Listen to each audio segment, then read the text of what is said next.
Good morning. Good morning. Merry Christmas, everyone. Welcome, welcome, welcome to us, to this Christmas morning service. Please stand as we sing our traditional opening song for Christmas time, O Come All Ye Faithful.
Wow.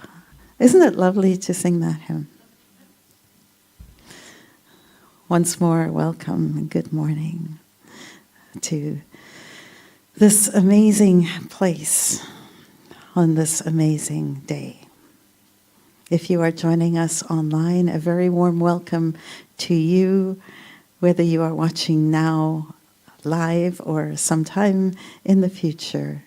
We are really glad that you are with us today on Christmas Day. And to all of you who are here, I feel like just coming around and embracing each one of you today. and I'll do that later if I haven't already. I am Reverend Rona Segura, and it is my pleasure, my privilege, and my honor to be the minister here at this beautiful, beautiful center of inspiration and love and community. Let us begin our service today in a time of centering prayer.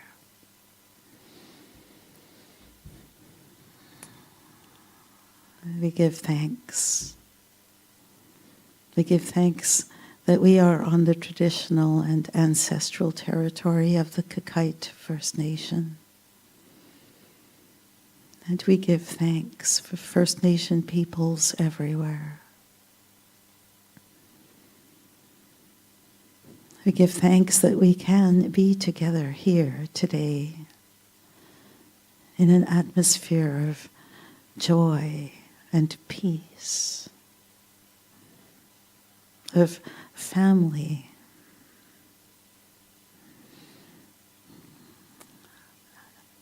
Today we lean into the idea that there is only one presence, only one power. And at this time of year, people all over the planet are celebrating and worshiping in various ways the coming of the light, Kwanzaa, solstice, Hanukkah, which just ended. We lean into the idea that whatever our understanding for the creative presence, the creative power that forms us, whatever that might be, that it is only one. And that each one of us is a part of that power. We dwell within that power and express as that power. We are all connected within it. And it is from that connection that this Christmas Day we extend a warm blessing for love and peace and contentment, for healing, for a sense of wholeness to every person on this planet. We imagine peace in places where peace is absent. We imagine healing for people for whom suffering is experienced. We imagine a sense of belonging for all those who feel lonely. And we send out this blessing knowing that it makes a difference. And we are so grateful. Amen.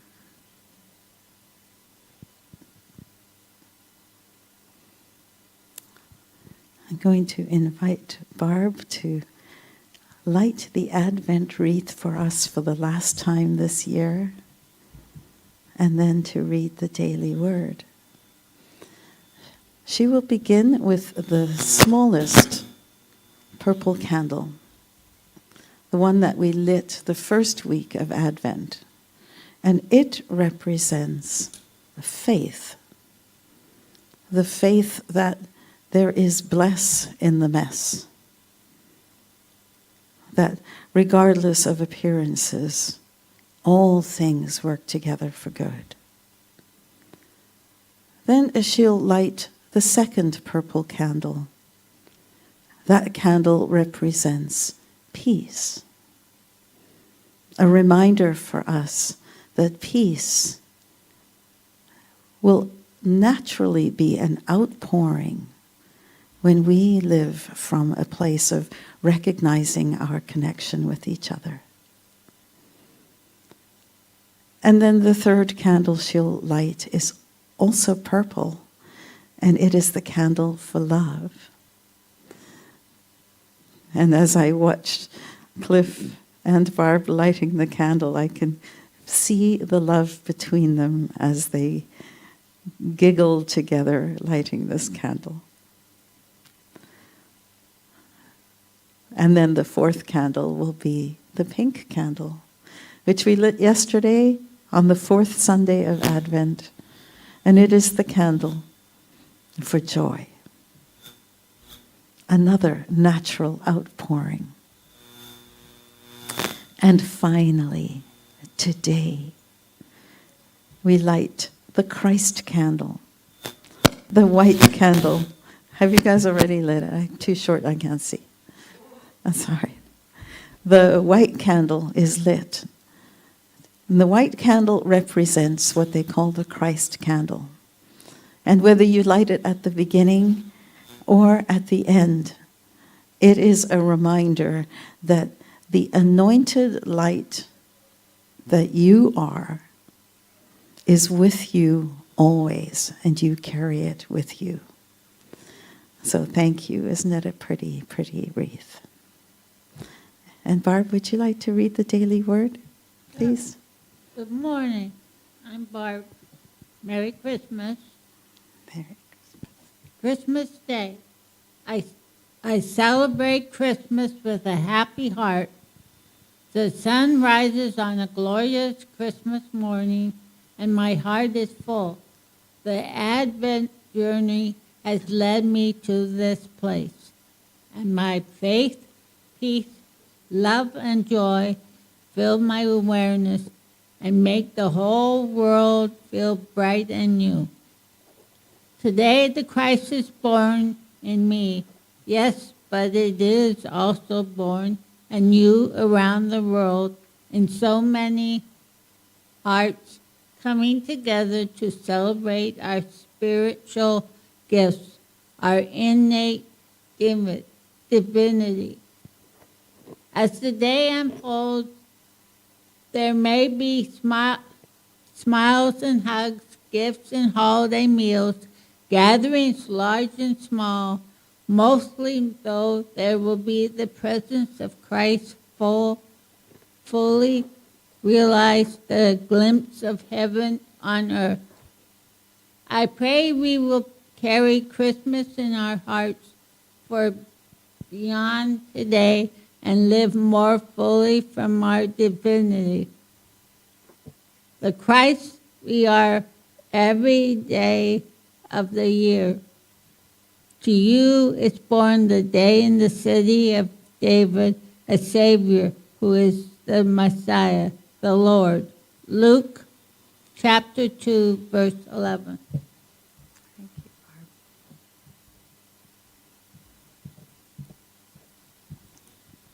Barb. I'm briefly going to move to our announcements now.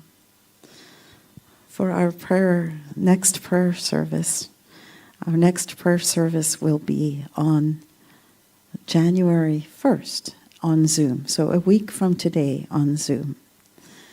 But even when we don't meet in person, as we don't today, our prayer team continues to uplift the people on our prayer list. So if you would like to add a name to the list, please remember to fill in a prayer request and put it into a basket or into the prayer box, which is there, or submit it online or, yes, on our app. We leave the names on our list for 2 months, and then we forward it to Silent Unity, where it is prayed over for another full month at the 24-hour-a-day, 7-day-a-week prayer vigil in Kansas at Unity Village. Next week, on Sunday, December 31st, a perfect time for a burning bowl ceremony. This is an opportunity to release any burdens that we don't want to carry into the new year. It is a powerful ceremony, and I invite you to join us for that. And then on the week following, January the 7th, will be our annual White Stone ceremony. And Carl Katz, I believe, will be our musician that day. Yay, and he's in the house. Next week is the last Sunday of the month. So on December 31st, we will have yet another potluck. I know. It seems like we've done nothing but eat this month. What a problem to have. And so please bring some food and stick around to sing happy birthday to the people whose birthdays were in December. And normally on the last Sunday of the month, we also have Cindy's Creative Cafe karaoke.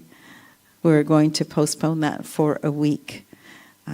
So we'll do it the week following. Bring your knitting, your crafts. If you want to paint, Cindy will have that material available for purchase for $10. But otherwise, just bring something and hang out. And it's an afternoon to hang out and just be together. And if you want to sing karaoke, you can do that too. We are completely funded by the contributions of our community, and we're so grateful for your gifts which support us. If you are watching online and you would like to support our message, please click on the link in the talk description. And thank you.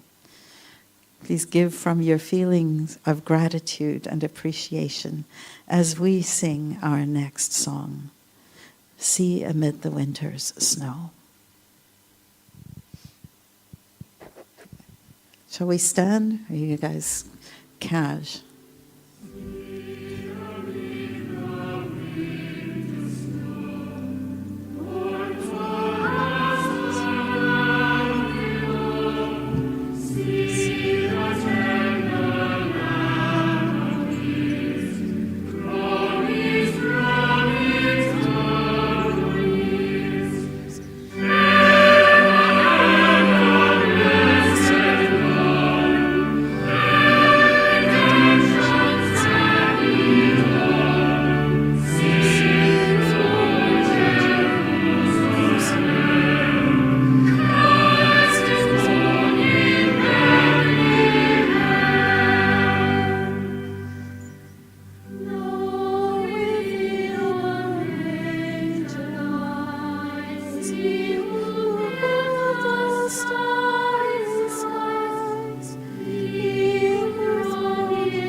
I don't think we've sung that song this year, and it's so pretty.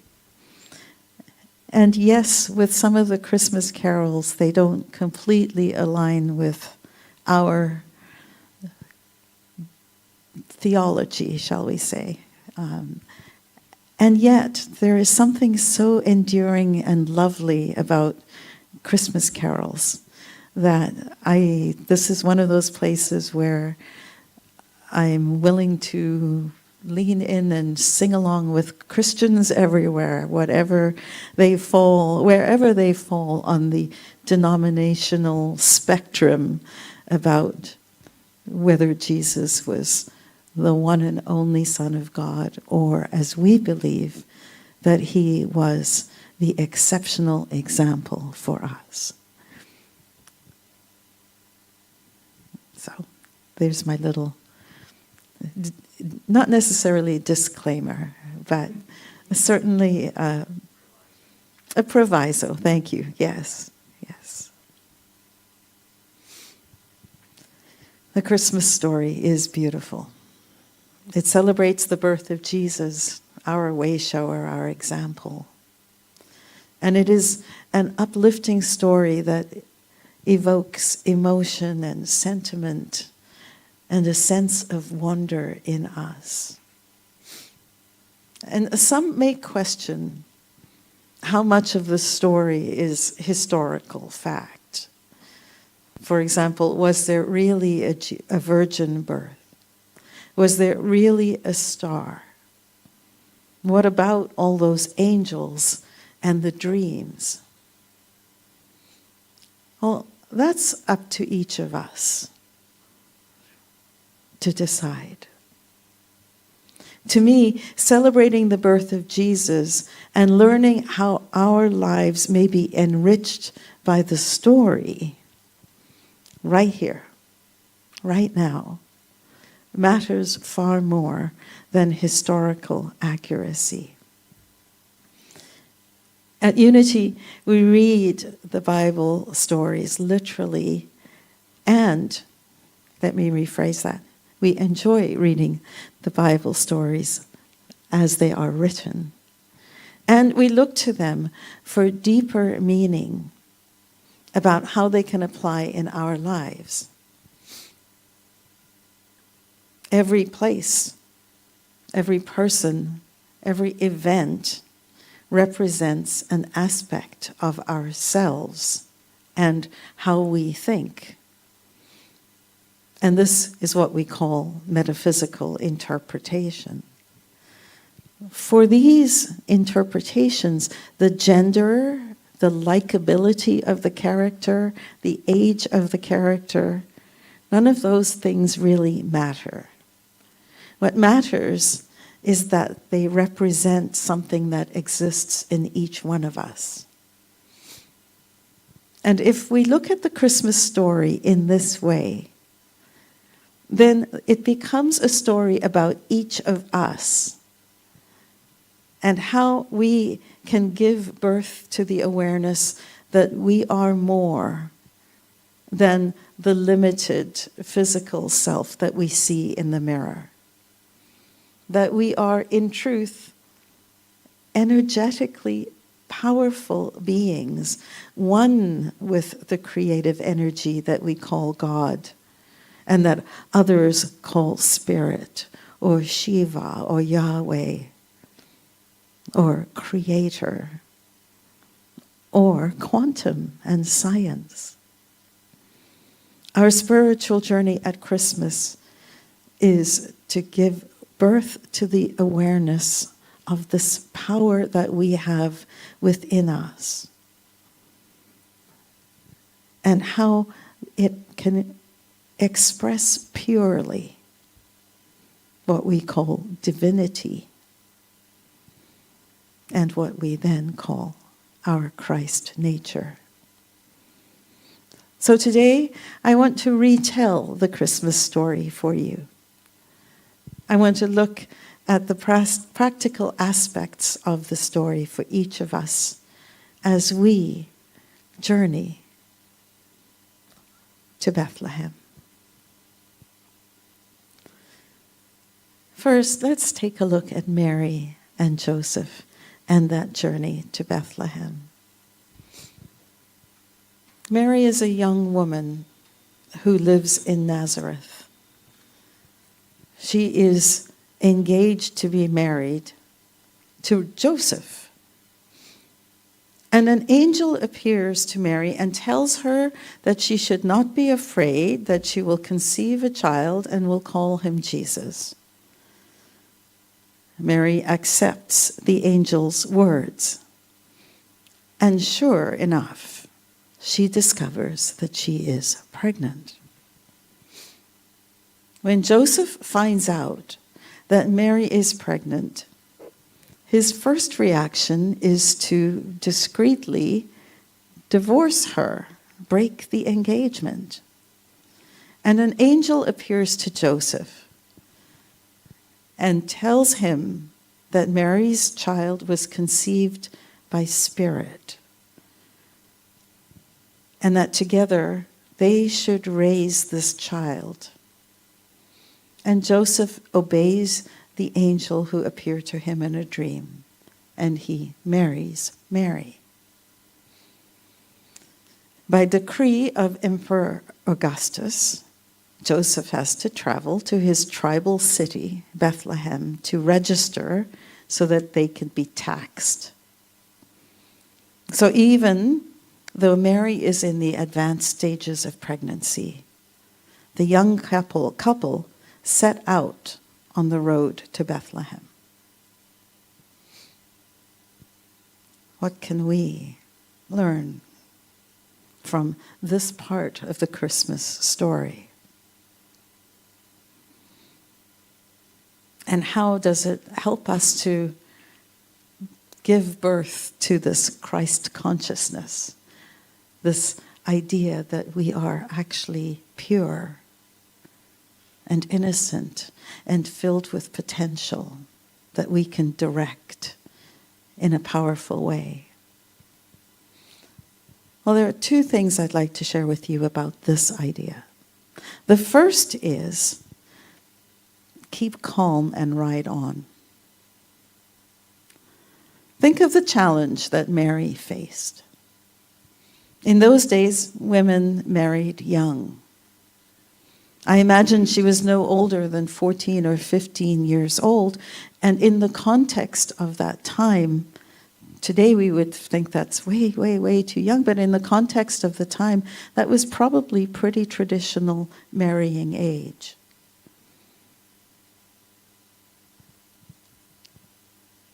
Imagine the scandal that it might have appeared, or that it would have generated, to have this young, unmarried girl announce that she is pregnant. Here today, even 30 or 40 or 50 years ago, it was a scandal. Imagine then. And yet, Mary demonstrates her willingness to surrender, to respond to the angels, and affirm to herself that she is blessed. What does she mean for us? She is that loving and open heart, the pure spirit within us that is willing to surrender and respond to angels, to that longing within us that we sometimes hear or become aware of. And to fear not.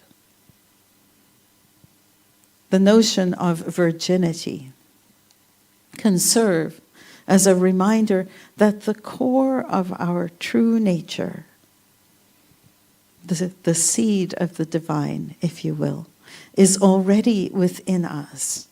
It doesn't come from outside. It doesn't need someone or something to place it there. It is God already within us, born in love, in the heart in Mary. Mary, listening to angels, trusting the good within her. And what about Joseph? Society expects Joseph to turn away from Mary. It would have been well within his right to do so.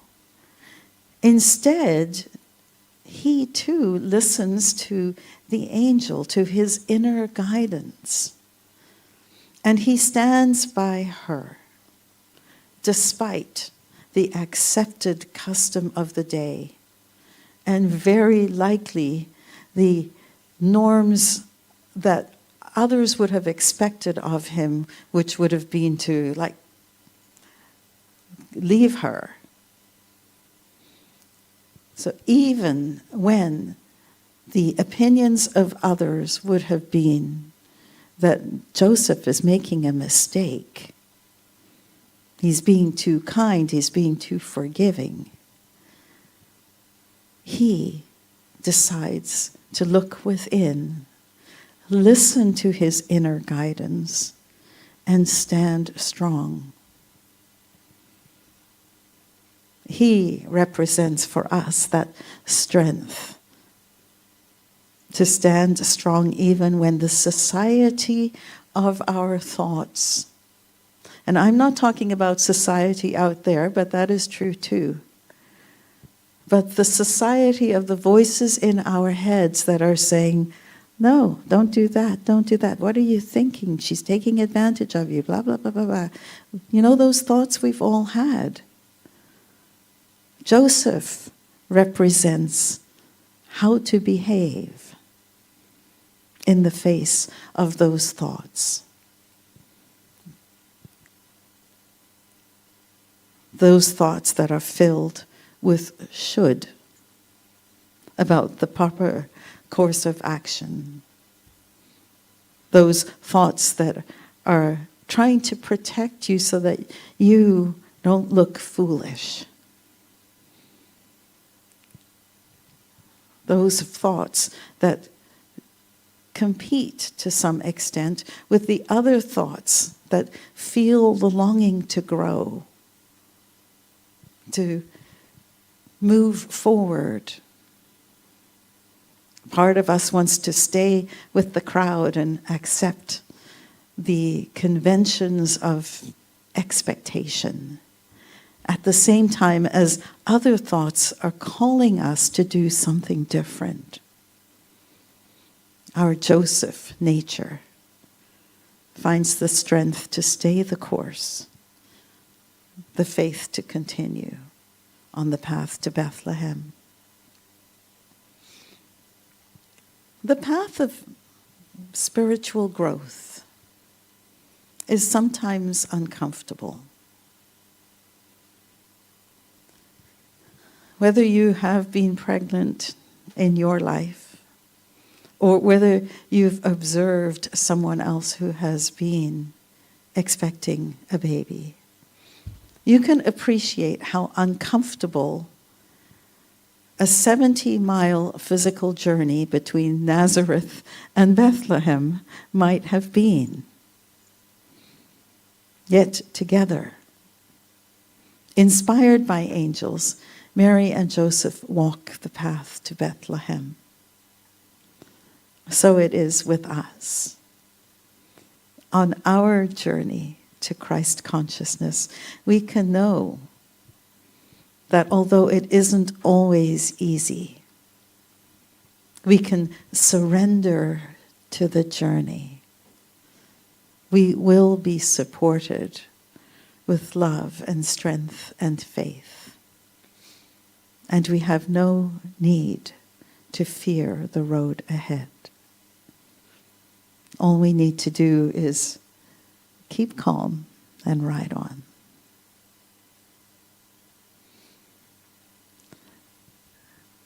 When we move to the next thought I have, Another part of the story is when Joseph and Mary arrive in Bethlehem. And they find that there is no room for them in the inn, unlike this year in Bethlehem, unfortunately. No tourists, no visitors are able to get in. Joseph and Mary get to Bethlehem and they find that there is no room for them in the inn. So the innkeeper offers them his stable. And it is in these lowly surroundings that Mary gives birth to Jesus. Mary wraps Jesus in swaddling clothes and lays him in a manger. A manger, a trough from which animals feed.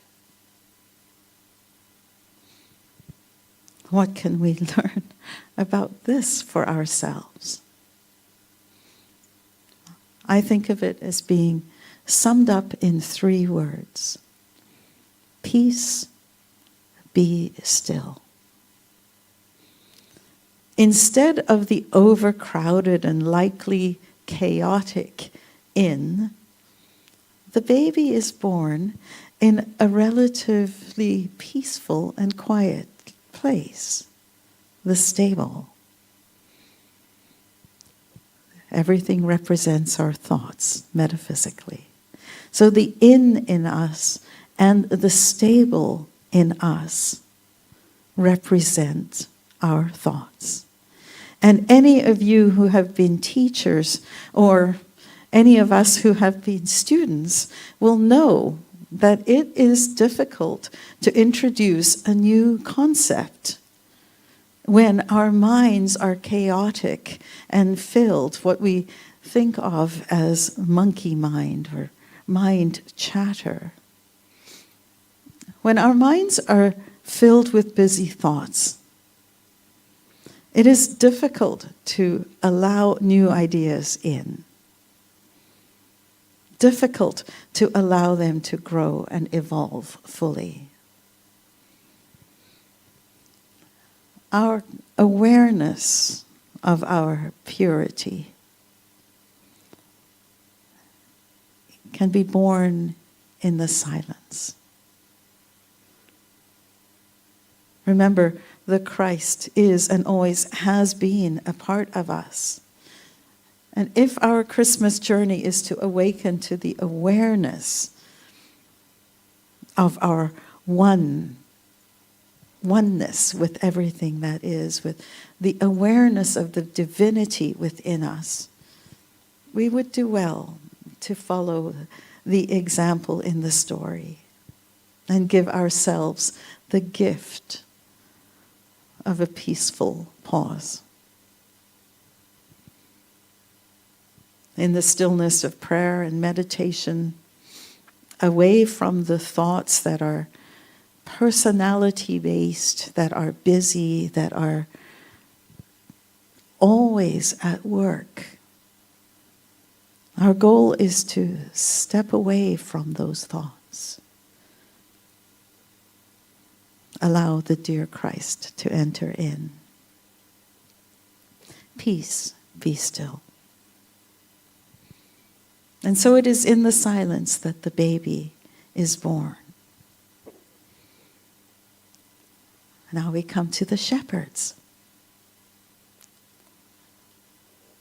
Shepherds who are watching their flocks in a nearby field that night are almost blinded by a great light.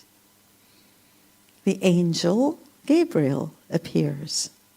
He tells the shepherds not to be afraid, and he tells them where they can find the baby. A multitude of angels join Gabriel to sing glory to God. And after the angels leave, the shepherds go to Bethlehem. They find the baby. Then they return to their fields, telling people about what they discovered along the way and glorifying and praising God. What can we learn from the shepherds in the story? Fear not. Think of what the shepherds had to risk to leave their fields. The shepherds do what we all do. They were protecting their sheep, the source of their income, the source of their sense of well-being. And in our minds, we do the same thing. We shepherd our thoughts. We protect our beliefs, those that we've always had, those that we've come to believe are the truth. And we resist change. But when, like the shepherds who saw the light, when we start to realize the truth, that there is a Christ light within us, we may get an inkling that maybe the beliefs that we've held about ourselves aren't true for us anymore. And if we are courageous and we allow ourselves to be vulnerable, if we fear not, we can take a look at those long-held, deep beliefs, those that we have shepherded and protected, that have kept us in the darkness of separation and fear. In the Christ light of love, we see them for what they are: man-made fears, illusions, and in the light of a new awareness, our deeply held beliefs in lack, in competition, in fear, and a big one for so many of us, the belief that we are not worthy. Those beliefs are all dissolved. Fear not. Instead, we replace those beliefs with the truth. Jesus said, "I am the light of the world." Everyone knows he said that. But somehow we have forgotten that he also said, "You are the light of the world." In her book, A Return to Love, Marianne Williamson wrote this. And think of the shepherds and the shepherds of our thoughts as you hear these words.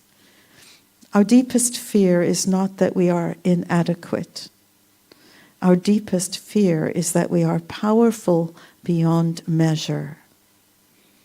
It is our light, not our darkness, that most frightens us. We ask ourselves, who am I to be brilliant, gorgeous, talented, fabulous? Actually, who are you not to be? You are a child of God. Your playing small does not serve the world. We are all meant to shine as children do. We were born to make manifest the glory of God that is within us. It is not just in some of us. It is in everyone.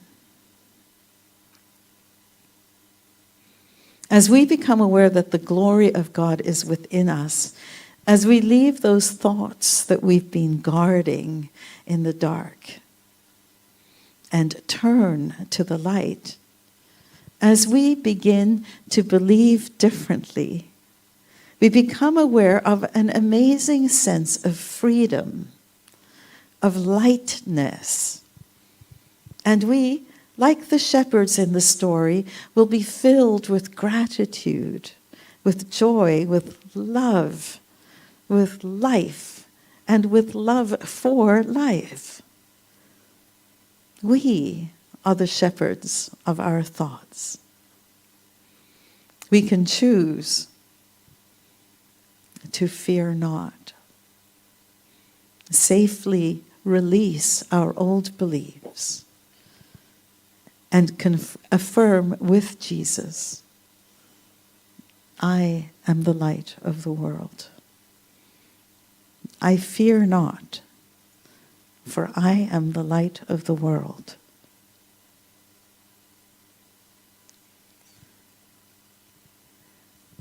And we're not done with the story yet. Because we haven't spoken yet about the star. Per the custom of the day, the young family goes to Jerusalem to present the baby at the temple. Then they return to Bethlehem, and some time passes.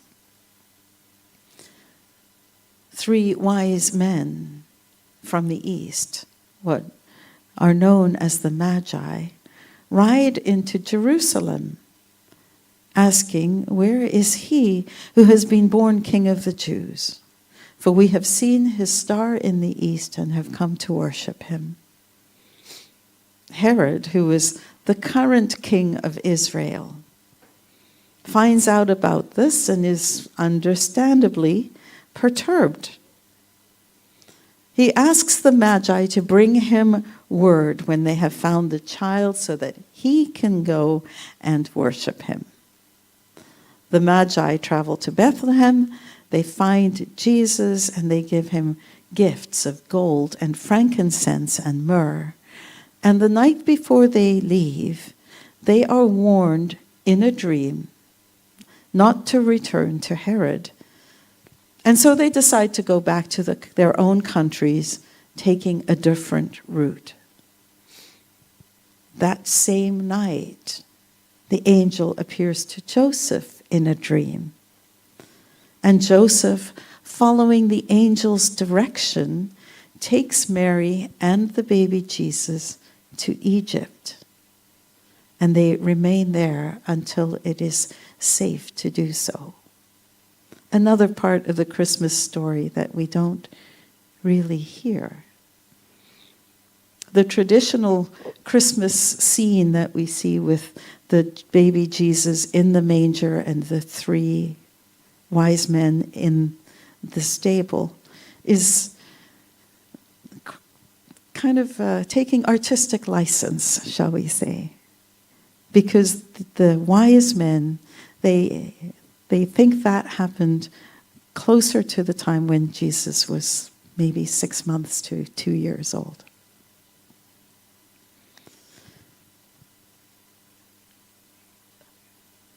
Some of the things about the wise men. First, follow the star. Remember, the wise men follow the star and go to Jerusalem, where they let Herod know that a new king has been born. Doesn't sound very wise to me. Herod then asks him where the baby is so that he can go worship the baby. That's not true. He is a liar. What he represents and what he wants to do is to get rid of the baby, the threat. Herod represents that part of us that wants to be in charge, that wants to be king, that doesn't want their power to be threatened. Some people would call that the ego. It is the part of us that is fear-based. And it will do anything to be in control, including going through the motions and pretending to be pious. The wise men end up choosing a different route. I think the message here is that as we grow in Christ consciousness, or the awareness of our spiritual growth starts to happen, I think at that point we want to guard against going back to that ego consciousness of Herod and becoming sanctimonious. Look at me, I'm so spiritual. There's actually a name for this. Did you know that? It's called holy man syndrome. And it's basically saying, I'm so pious, everybody look at me. So I see this idea of the Herod within us feeling threatened by this new king emerging, and wisdom going and allowing and finding that new discovery and resisting the temptation to go back to the ego consciousness of, now look at me. What we know is that when we become aware of our spiritual power, when we become aware that we have choices, our lives start to work better than they did before. We have more peace in our relationships. We have improved health.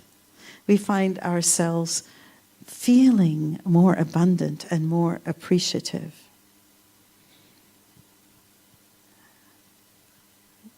Choosing to go home by a different route is, for me, a reminder that the source of our abundance lies in the knowledge of this new discovery, not going back to our ego. So let us, like the wise men, use our wisdom to choose to find a new route home. When we don't give those fear-based thoughts any power, they do eventually fade away. And the last lesson from the wise men, give in love. The wise men bring treasures, gold, frankincense, and myrrh. When we follow our inner guidance, our star, and we turn to the Christ within us, we discover the gift of a new perspective. We realize that we have so much to be grateful for, that we are blessed with gifts, each one of us. And we just want to share those gifts with others. And that is the important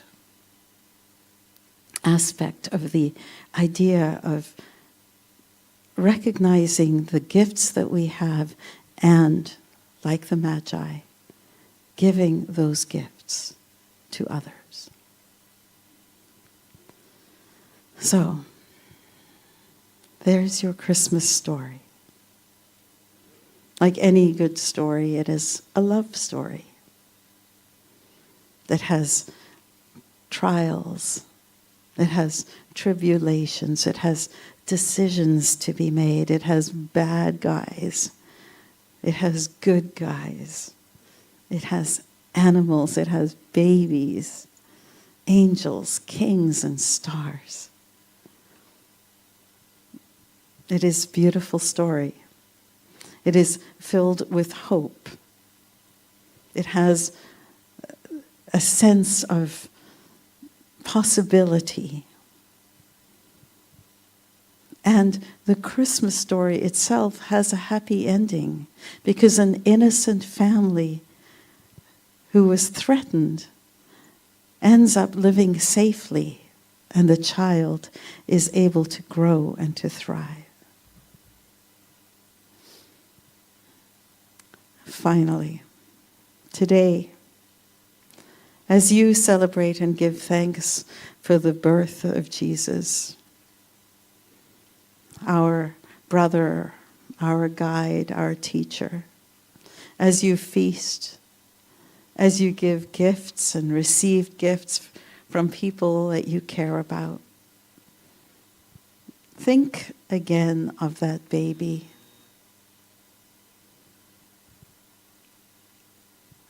Filled with love, filled with potential, filled with innocence and purity. And remember that you were once that baby. That each one of you each one of us was that precious child. And each one of us still is that precious child. Fear not. Within each of us is the love and surrender of Mary, the faith and strength of Joseph. Within each of us lies the still small voice of the manger. Within each of us is the joy of the shepherds, the wisdom and the generosity of the Magi. Within each of us is the radiance of the star. Like Jesus, we are the light of the world. We are each Christ, anointed of God. Merry Christmas and hallelujah. Let's sing Angels We Have Heard on High.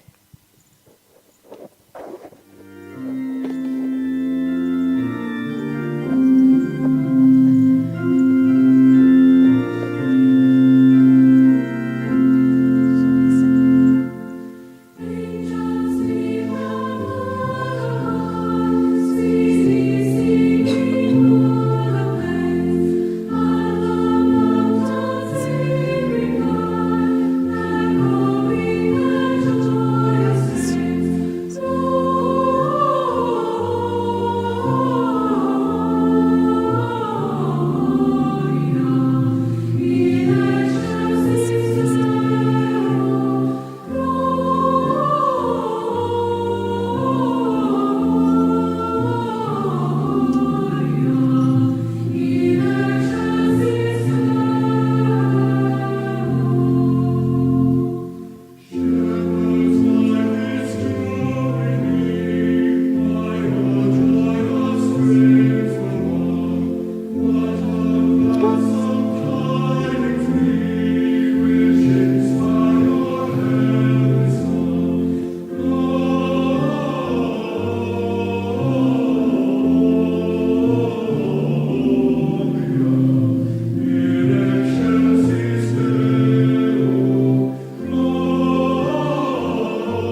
I am the light of God. I am the love of God. I am the power of God. I am the presence of God. Wherever I am, God is. I am the light of God. I am the love of God. I am the power of God. I am the presence of God. Wherever I am, God is. You are the light of God. You are the love of God. You are the power of God. You are the presence of God. Wherever you are, God is. You are the light of God. You are the love of God. You are the power of God. You are the presence of God. Wherever you are, God is. We are the light of God. We are the love of God. We are the power of God. We are the presence of God. Wherever we are, God is.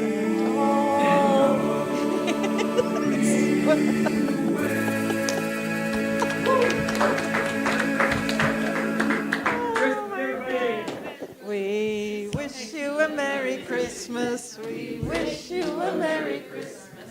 We wish you a Merry Christmas and a Happy New Year. The tidings we bring to you and your kin, with tidings for Christmas and a Happy New Year. That was fun.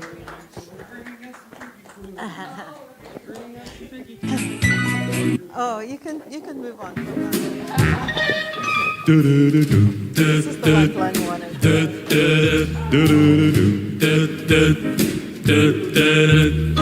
I'm dreaming of a white Christmas, just like the ones I used to know, where those treetops listen and children listen to hear sleigh bells in the snow, the snow. Well then I am dreaming of a white Christmas, with every Christmas card I write. May your days, may your days, may your days be merry and bright, and may all your Christmases be white. Well, I am dreaming of a white Christmas, just like the ones I used to know, where the treetops glisten and the children listen to hear sleigh bells in the snow. Well, I am dreaming of a white Christmas, with every Christmas card I write. May your days, may your days, may your days be merry and bright,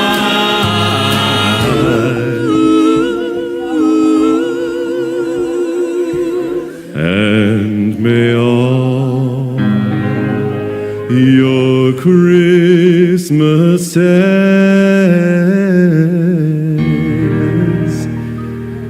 be white. Jingle bells, jingle bells, jingle all the